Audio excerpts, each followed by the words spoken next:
क्या झारखंड में हेमंत सोरेन की सरकार गिरने वाली है या अमित शाह सिर्फ ये बताना चाहते हैं कि राजनीति में जो उनकी पकड़ थी, जो चाणक्य नीति है, वो उस पे आज भी काम कर रहे हैं। झारखंड में हो क्या रहा है और ये चंपाई सोरेन कौन है जिन्हें टाइगर कहा जाता है और जिनके बिना होमे हेमंत सोरेन जो है पूरी तरीके से सियासी तौर पे एक बहुत बड़ी मात खाने वाले हैं। और पिछले 6 महीने से झारखंड की सियासत में बहुत कुछ चल रहा है, उसकी पूरी कहानी क्या है, क्या वहां पे सरकार गिर जाएगी और 6 महीने जो विधानसभा चुनाव में बचे हैं उसके पहले ही चुनाव करवाए जाएंगे, या बीजेपी अपनी सरकार बनाने जा रही है या बीजेपी सरकार नहीं बनाएगी, सिर्फ ये बताने जा रही है कि वो हेमंत सोरेन के एक आदिवासी कार्ड को आदिवासी कार्ड से ही मात देने की कोशिश कर रहे हैं। दरअसल चंपाई सोरेन ने बगावत का ऐलान कर दिया है। हालांकि सस्पेंस अभी झारखंड की सियासत का बरकरार है, लेकिन दावा यह किया जा रहा है कि वो अपने 6 या 7 विधायकों के साथ बीजेपी का दामन थाम सकते हैं। ट्विटर में उनके प्रोफाइल में बदलाव हो गया है और उनके घर के सामने जो उनके घर पे लगा था झंडा जेएमएम का, वो हटा दिया गया है और ये सीधे तौर पे कहा जा रहा है कि ये बीजेपी जो है वहां पे हेमंत सोरेन को कमजोर करने के लिए सब कुछ कर रही है, ऐसा कहा जा रहा है। लेकिन इसकी सच्चाई वो नहीं है जो बताई जा रही है। इसकी सच्चाई हेमंत सोरेन भी जानते हैं और चंपाई सोरेन भी जानते हैं, पूरा झारखंड जानता है और झारखंड की सियासत की समझ रखने वाले लोग भी जानते हैं। तो पूरी कहानी की शुरुआत करते हैं 31 जनवरी साल 2024 से, जब इंडिया गठबंधन बन चुका था और उन्होंने यह निर्णय लिया कि हेमंत सोरेन के जेल जाने के बाद चंपाई सोरेन को वहां का मुख्यमंत्री बनाया जाएगा और वो मुख्यमंत्री बन जाते हैं, 12वें मुख्यमंत्री के रूप में शपथ ले लेते हैं। और उसके बाद जब 3 जुलाई को नहीं ये पता लगता है, 3 जुलाई को नहीं, जब उन्हें पता लगता है 30 जून को कि आपके जो आने वाले कार्यक्रम लगे हुए हैं बतौर मुख्यमंत्री, वो अचानक से रद्द कर दिए गए हैं और यहीं से पूरी घटना की नींव पड़ती है और फूट की जो शुरुआत होती है वो यहीं से पड़ती है। 3 जुलाई साल 2024 को हेमंत सोरेन जेल से बाहर आने के बाद अचानक विधायक दल की बैठक बुलाई जाती है झारखंड मुक्ति मोर्चा की तरफ से और उस बैठक में हेमंत सोरेन भी पहुंचते हैं और उस वक्त के तत्कालीन मुख्यमंत्री और वर्तमान के बागी नेता चंपाई सोरेन भी पहुंचते हैं और चंपाई सोरेन से यह कहा जाता है कि अब आपका बहुत हुआ, आप इस्तीफा दे दीजिए। यह बात आप समझिए कि चंपाई सोरेन को जो मुख्यमंत्री बनाया था वो बनाया था खुद हेमंत सोरेन ने, और हेमंत सोरेन जो है चंपाई सोरेन के पैर छूते भी दिखाई देते हैं, उन्हें जो है राजनीतिक गुरु भी मानते हैं और उनसे बहुत कुछ सीखते हैं। दोनों नेता आदिवासी हैं, लेकिन चंपाई सोरेन से यह कहा गया कि आप इस्तीफा दे दीजिए और अब जो है मुख्यमंत्री 13वें मुख्यमंत्री के रूप में एक बार फिर से हेमंत सोरेन वहां के मुख्यमंत्री बनेंगे और ऐसा ही होता है। विधायक दल के नेता के तौर पे उन्हें चुन लिया जाता है और चंपाई सोरेन से इस्तीफा ले लिया जाता है। इसके बाद चंपाई सोरेन बहुत नाराज हो जाते हैं और अचानक से झारखंड की जो सियासी लड़ाई होती है वो अस्थिर हो जाती है। जिम्मेदार अमित शाह को बताया जाता है, बीजेपी को बताया जाता है और मीडिया में यह कहा जा रहा है कि ऑपरेशन लोटस चलाया जा रहा है, लेकिन इसकी जो मुख्य वजह है वो आपको कोई नहीं बता रहा। इसकी जो मुख्य वजह है वो खुद हेमंत सोरेन है और चंपाई सोरेन के जब आप उनका पैर छूते थे तो जेल से आने के बाद अचानक हेमंत सोरेन ने चंपाई सोरेन के कार्यक्रम क्यों रद्द करवाए, विधायक दल की बैठक होती है और आनंद फानन में उन्हें इस्तीफा क्यों दिलवाया जाता है और तुरंत जो है हेमंत सोरेन वहां पे मुख्यमंत्री क्यों बनते हैं। ये बहुत ही अहम पॉइंट है दोस्तों।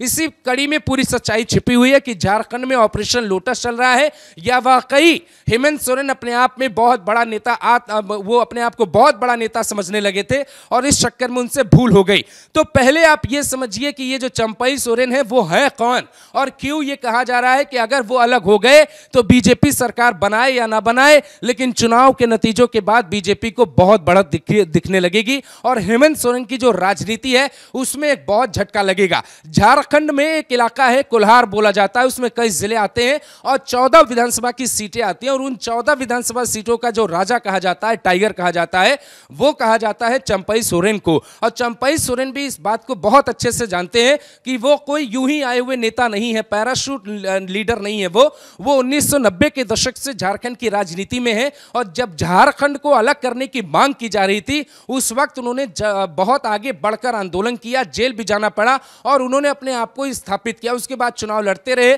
साल 2005 से लेकर अभी तक लगातार वो विधायक बनते आ रहे हैं, वहां के बड़े नेता हैं और बड़े नेताओं की जो है अपनी एक अलग कहानी होती है। हेमंत सोरेन ने सीएम की कुर्सी तो ले ली, लेकिन ये नहीं समझने की कोशिश की कि जिनको वो बड़ा मानते हैं, पैर छूते हैं, उनको जो है उन्होंने दुखी कैसे कर दिया और हेमंत सोरेन मुख्यमंत्री बन गए, चंपई सोरेन को भूल गए कि उनका दर्द क्या है। उन दिनों जो है चंपई सोरेन की आंखों में आंसू भी आए थे और वो भावुक भी हुए थे। अब अचानक उन्होंने अपने सोशल मीडिया पर यह लिखा कि जो कुल्हार का जो बेटा था वो गरीब है, मजदूर है, संघर्ष करके आया और जनता के कहने पे जब उसे वहां पे मुख्यमंत्री बनाया हेमंत सोरेन ने, उसके बाद उन्होंने बहुत अच्छा काम किया, ऐसा वो दावा करते। अचानक उन्हें हटा दिया गया, उनका मन बहुत दुखी हो गया। उन्होंने 3 विकल्पों का जिक्र किया। विकल्प नंबर 1 उन्होंने ये दिया था कि मैं राजनीति से संन्यास ले लेता हूं, पहला विकल्प मेरे सामने ये था इस्तीफा देने के बाद। दूसरा विकल्प ये है कि मैं कोई अलग दल बना लेता हूं और झारखंड मुक्ति मोर्चा से अलग हो जाता हूं। तीसरा विकल्प यह था कि उनकी राजनीति को आगे बढ़ाने के लिए कोई साथी मिले और उस साथी के साथ वो चलकर आगे की सियासी पारी खेल पाए। उस साथी का जिक्र मतलब क्या होता है, जो तीसरा पॉइंट है वो ये है कि अगर बीजेपी उन्हें ये कहे कि आप हमारे यहां आइए और मुख्यमंत्री हमारी पार्टी में शामिल हो जाइए और आपको बड़ा पद दिया जाएगा, चुनाव में आपकी बड़ी भूमिका होगी, तो वो बीजेपी के साथ चले जाएंगे। बीजेपी की बस यही भूमिका है कि चंपई सोरेन को वो अपनी पार्टी में शामिल करवा लेंगे। ऐसा कहा जा रहा है कि 6 से 7 विधायक हैं। तो झारखंड का जो समीकरण है वो भी आपको बता देते हैं। वैसे 81 विधायकों पर वहां पे चुनाव होता है, लेकिन 1 विधायक वहां पे मनोनीत होते हैं। कुल संख्या होती है 82। 81 विधायक जो चुनकर आए हुए थे उनमें से 4 विधायकों को लोकसभा का चुनाव लड़वाया गया था अलग अलग पार्टी से, वो 4 जो है सांसद बन गए। तो अभी जो झारखंड में संख्या है वो 77 संख्या है और 77 के हिसाब से बीजेपी वहां पे सरकार बनाते हुए अपने आप को देखेगी अगर चंपई सोरेन बीजेपी में शामिल हो जाते हैं तो, क्योंकि वहां पे कांग्रेस भी अच्छे स्थिति में रहती है। झारखंड जो मुक्ति मोर्चा है, जो हेमंत सोरेन की पार्टी है,